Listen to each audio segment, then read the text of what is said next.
조명을 해보겠습니다. 자장율사의 속세 성신 김씨였다네요. 진골 출신이고 아버지가 아버지 이름은 무림이었다고 그래요. 김무림인가 봐요. 진골이다 보니까 두루 여러 관직을 거쳤다고 합니다.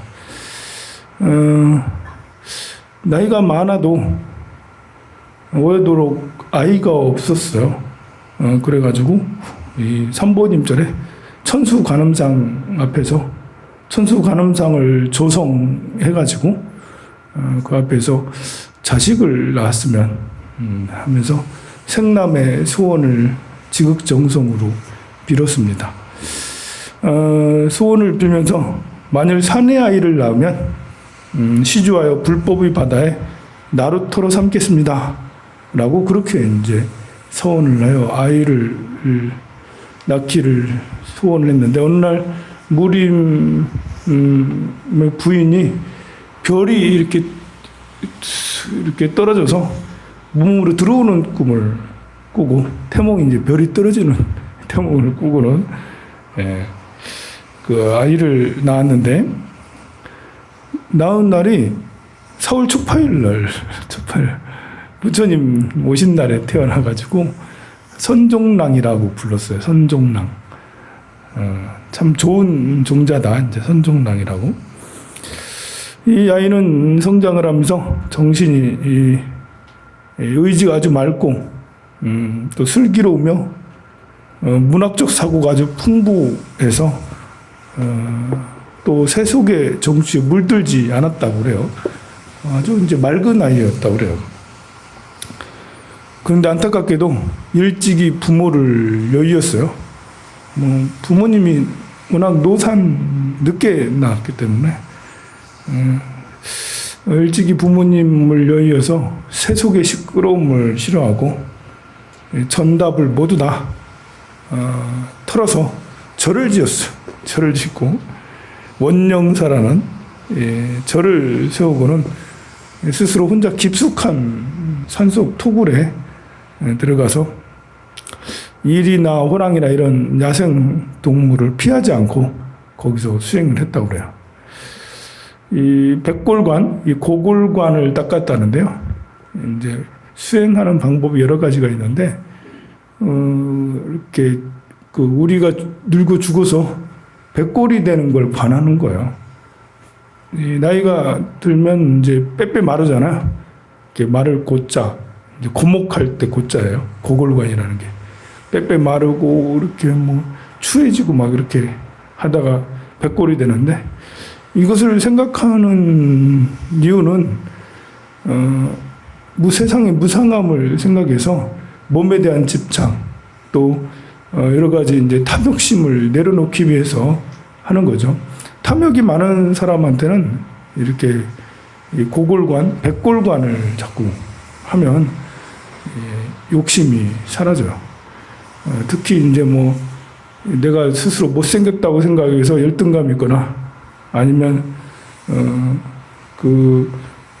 열등감 있거나 아니면 너무 또 자기가 이쁘다고 여겨서 더 이쁘게 보이려고 온갖 화장질을 해대는 이런 사람들은 백골관을 하면 이제 많이 조절을 할 수가 있어요.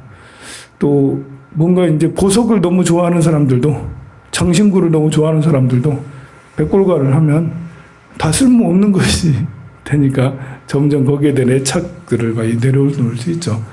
세상에 대한 집착이 많은 사람들은 백골관을 하면 많이 이제 그 집착을 내려놓을 수가 있어요. 그 당시에 자장이 출가하지도 않았는데 혼자 산속에 들어가서 그렇게 했다고 그래요. 졸음이 오고 막 이렇게 게으르고 막 이러잖아요. 그래가지고 가시덤불 같은 거를 주변에 이렇게 몸 주위에 딱 깔아놓고 조금이라도 몸이 움직이면 가시에 찔리게, 고개 끄덕하면 가시에 찔리게 그렇게 했다고 그래요.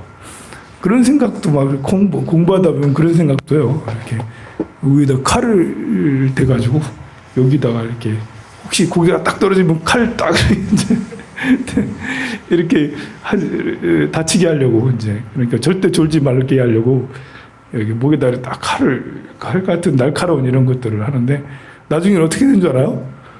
졸면 바로 이렇게 안 하고 이렇게 옆으로 내려가다가 이렇게 이제 그렇게 졸게 돼요. 이렇게 그 정도로 했다고 그래요. 이 나라의 벼슬 재상 자리가 나고 그럴 때마다 그 선종랑 자장에게 가서 제발 좀 벼슬 좀 해달라고 그렇게 여러 번 청을 해도 늘 거절했는데 한날은 왕이 이번도 거절을 하면 목을 내놓게 죽이라고 그렇게 했어요.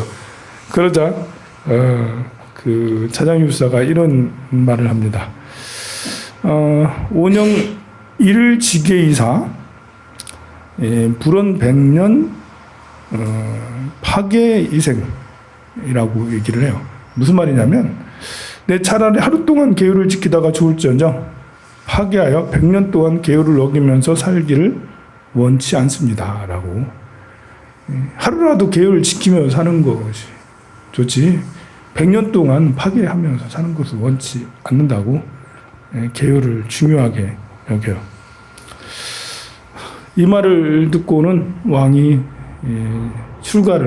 허락을 하게 됩니다. 그 후 자장스님은 바위사에 깊숙이 숨어 살았는데요. 아무도 양식을 대주는 사람이 없었어요. 너무 깊은 산골에 있으니까.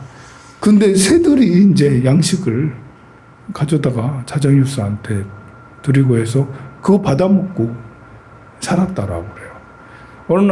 어느 날은 천신이 내려와서 오개를 주었어요. 계율을 준 거예요. 우리 이제 한때 우리 조선시대 때 계맥이 막 끊기고 그랬어요. 계율에도 맥이 있어요. 선종에는 선맥이 이렇게 부처님으로부터 가섭존자, 안한존자, 상나와서 보리달마스님의 육주해능스님이라 가지고 쭉 내려오는 게 있는데 계율 율사들도 율맥이 막 흘러요. 자장율사로 해서 누구 율사를 해가지고 또 강사들은 또 강맥이 있어요. 강사 스님들은 어떤 강사 스님 스승 밑에 제자 또 제자 누구 제자 해가지고 강맥, 선맥, 율맥 이렇게 있는데 율맥이 한때 조선시대 때 끊긴 적이 있어서 어떤 스님이 칠불이든가 거기서 이제 이 기도를 올려가지고 부처님한테 직접 계율을 받아서 그렇게 해서 계율을 전하기도 하고 그래요. 계율이 끊기니까 원래 수계를 해야지 스님이 되고 또 보살기 같은 경우는 이제 받아야지 이게 보살로서 이렇게 수행 정진해 나가는데 그 뭐라고 해야 되나 어떤 씨앗을 받아서 가는 거거든요. 그래서 수계 받는 건 중요한데 뭐 불법이 막 다 흐트러지고 없어져 버리고 막 이래 되니까 그런 율맥들이나 이런 게 계맥들이 사라지잖아요. 그럴 때는 이제 지심으로 부처님한테 기도를 올려서 서상수계 해가지고 이제 몽중수계 내지 이제 신비로운 서상이 내려서 불보살님이 직접 수계를 주는 천신이 이렇게 5개를 줬다고 그래요. 천신이 뭐 비우개를 주면 안 맞는 거지만 5개 정도는 천신도 줄 수 있는 거죠. 천신한테 5개를 받았다고 그래요. 그러고 나서 이제 밖에 마을에 나왔더니 마을 속세 사람들이 너도 나도 자장스님한테 5개를 설해달라고 그래서 수많은 이제 마을 사람들한테 5개를 설했다고 합니다. 그러다가 아무래도 신라 시대니까 7세기 초예요. 7세기 초 그러니까 유학하는 스님들이 많았는데 의상 스님처럼 해통 스님도 유학하고 왔잖아요. 역시 자장율사도 유학을 해요. 선덕여왕이 이제 그 자장율사를 유학을 보내는데 한 10명 정도 이렇게 같이 따라서 가게 합니다. 자장율사는 이제 중국에 도착해서 오대산으로 가게 되고 오대산에서 문수보살님 상 앞에서 기도를 올려요. 그 문수보살상은 내려오길 전설에 범천, 천상에서 내려와서 범천이 장인을 보내서 조각을 했다라는 그런 신상, 문수보살상이 있었다라고 그래요. 지금은 모르겠어요. 내가 갔다 왔는데 그게 그 당시 그 문수보살상인지는 모르겠습니다만 하여간에 당시 자장유서 당시에는 그런 그 전설적인 문수보살상이 있었다고 그래요. 그 앞에서 기도를 하고 있는데 갑자기 그 돌덩이인지 뭐 철인지 모르겠는데 그 상이 갑자기 이렇게 스님한테, 자장 스님한테 와가지고 머리를 어루만지면서 그 개를 주었다라고 그래요. 그 자장율사는 천인들한테도 오개를 받았지만 문수보살한테도 이제 개를 받았어요. 개만 받았냐? 뭐 이렇게 우리가 알다시피 그 가사하고 부처님 사리까지 이렇게 받았어요. 그때 줄 때는 어떤 이제 산신령처럼 생긴 아주 이렇게 거룩하게 생긴 그런 노장님이 나타나서 가사와 사리를 주고 갔다 그러죠.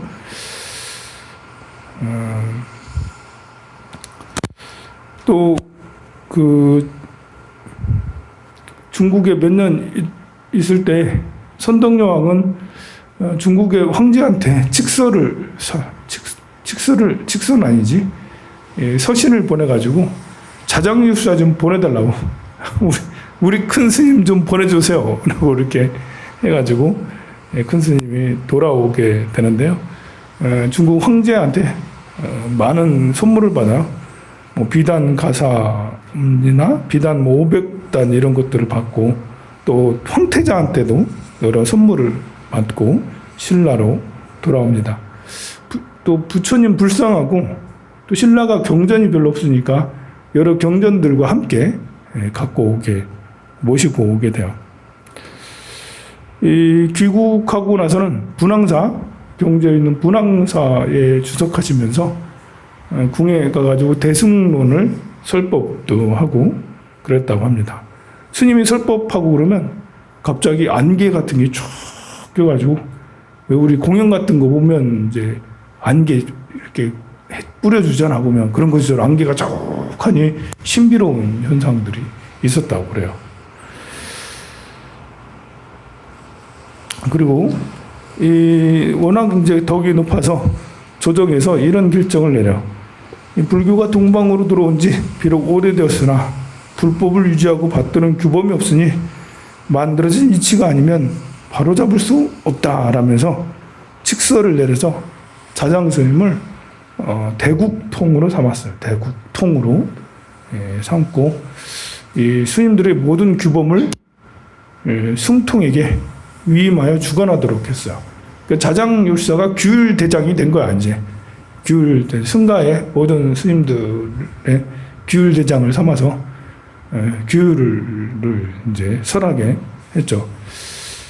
자장 스님은 이제 이렇게 정부의 이런 좋은 기회를 얻어서 불교를 널리 전파하려고, 또 그래서 이제 수계를 계속 줬는데 경주에 19집은 다 자장율사에게 수계를 다 받았다라고 그래요.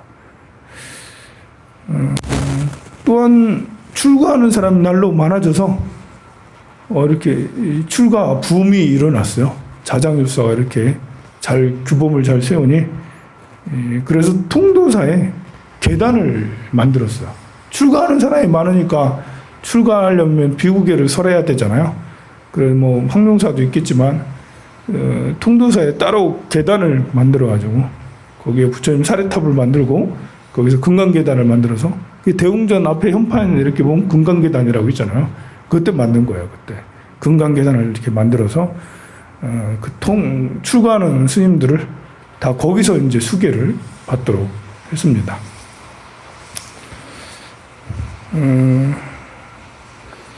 자장율사 하면 또 이제 통도사에 가면 자장함을 또 빼놓을 수가 없어요. 거기 금화보살 나오잖아요.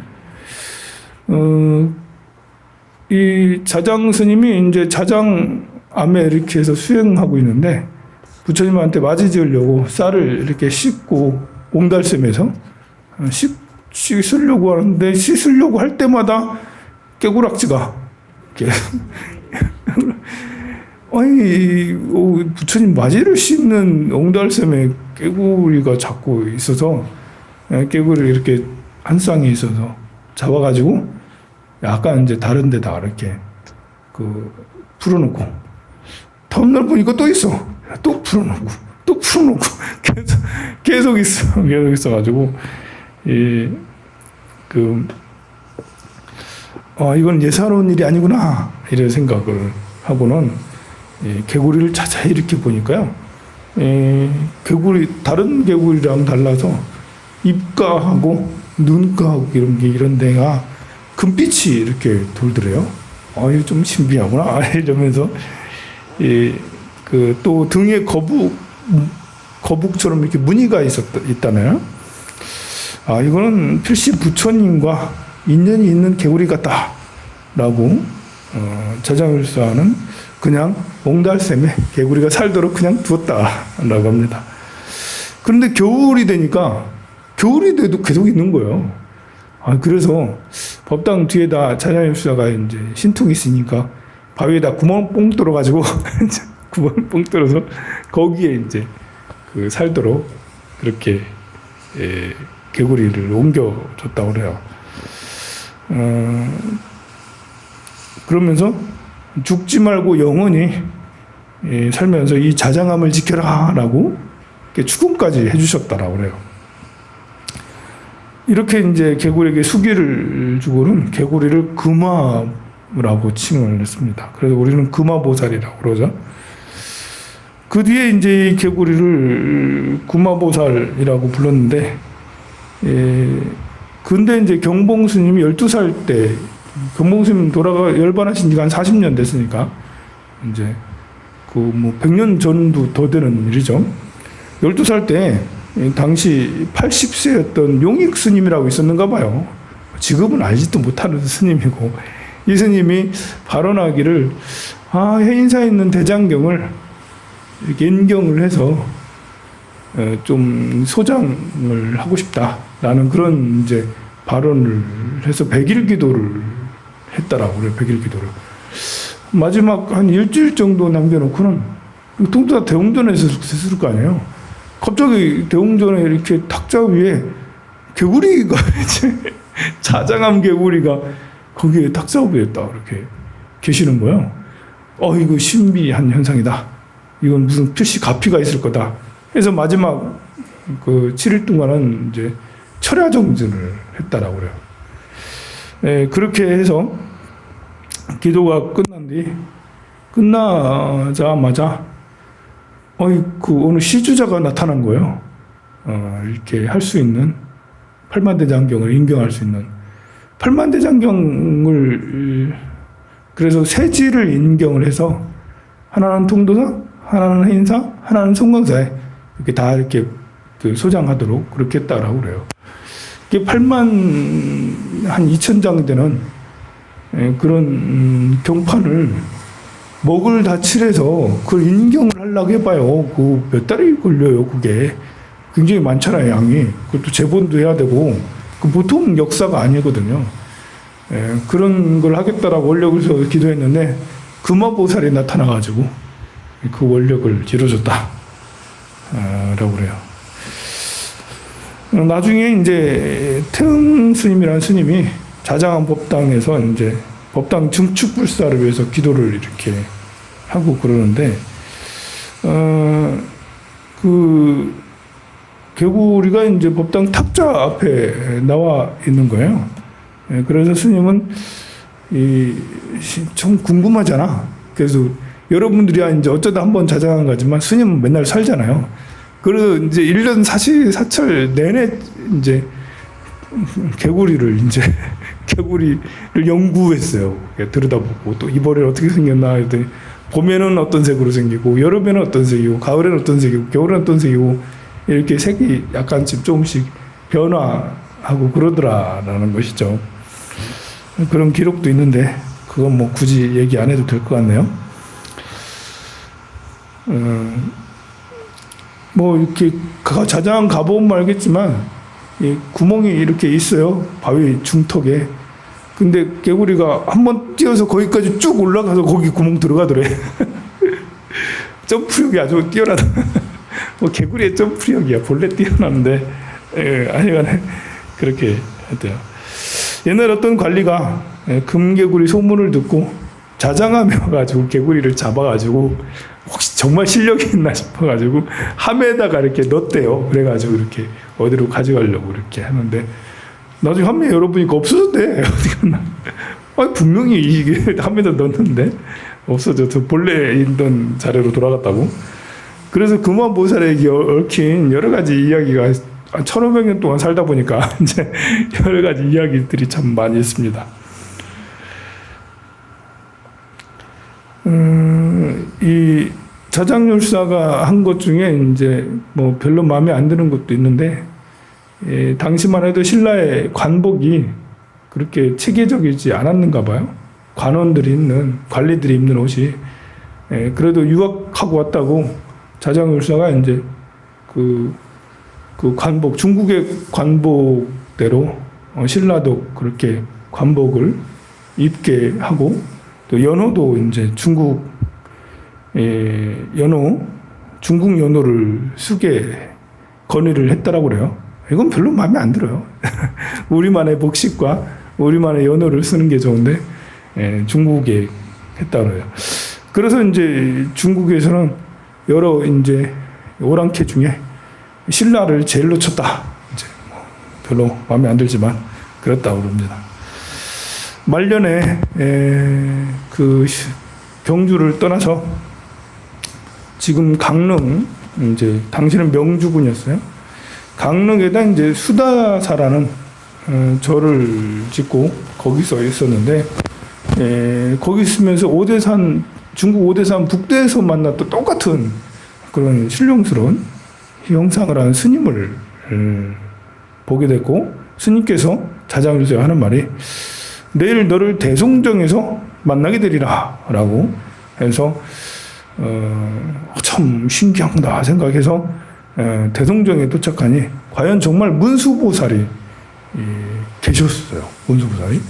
그래서 문수보살한테 법을 묻고 듣고 했는데요.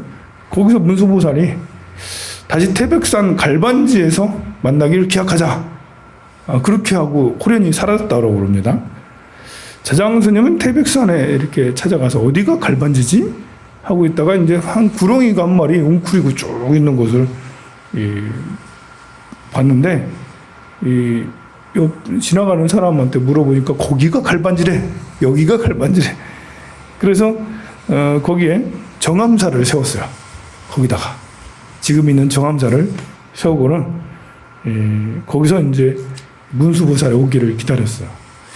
어느 한 날 어떤 한 늙은이가 남루한 옷을 입고 칡으로 만든 이제 망태기, 칡으로 만든 삼태기에 죽은 강아지를 담고 와서 자장 스님 시자에게 자장을 만나러 왔노라 하니까, 아니 우리 큰 스님을 큰 스님이라고 부르지 자장을 만나요 이러면서 자장, 아니 이런 노장이 도대체 뭐야 하면서 이제 놀라워서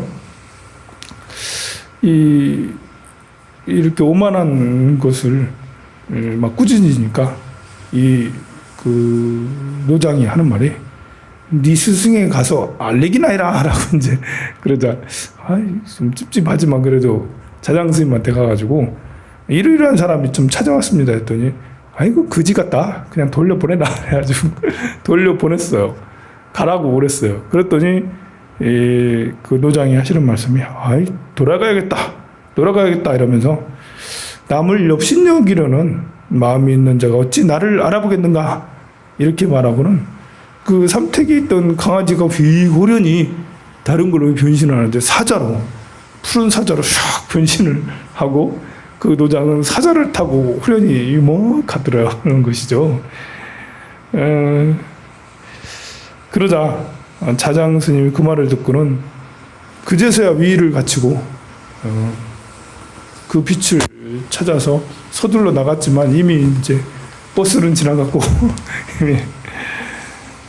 그래서 그 자리에서 쓰러져 열반에 드셨다라고 자장율사가 그랬다고 합니다.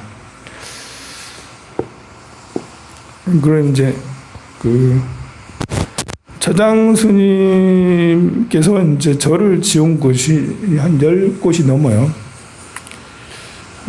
절을 지을 때마다 매번 상스러운 이상한 상스러움이 있어 공양하는 사람이 끊이지 않고 또 며칠도 안 돼서 금방 또 절이 만들어지고 이랬어요. 그러니까 금세금세 절이 만들어졌죠. 아마 이것은 자장율사가 계율을 잘 지키고 수행력을 청정하게 수행을 하고 또 수많은 사람에게 계율을 설하고 해서 많은 사람들을 계를 받게 하니 복이 저절로 이렇게 생겨서 너도 나도 스님에게 불사를 한다면 동참을 해서 금방 절을 지었지 않나 싶습니다. 문수보살님은 이제 고대산에서 사리 100과를 이렇게 받았다라고 그래요. 100개를 사리를 엄청 많이 받은 거죠. 그래서 이제 우리가 아는 곳곳에 그 사리를 모셨습니다.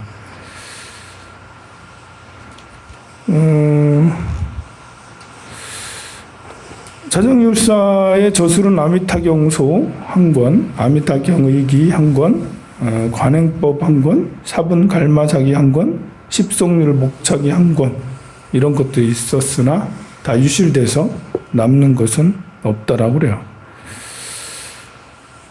자장율사가 이제 불법에 공헌한 바가 커서 세상 사람들은 호법보살이라고 그렇게 칭해했고요.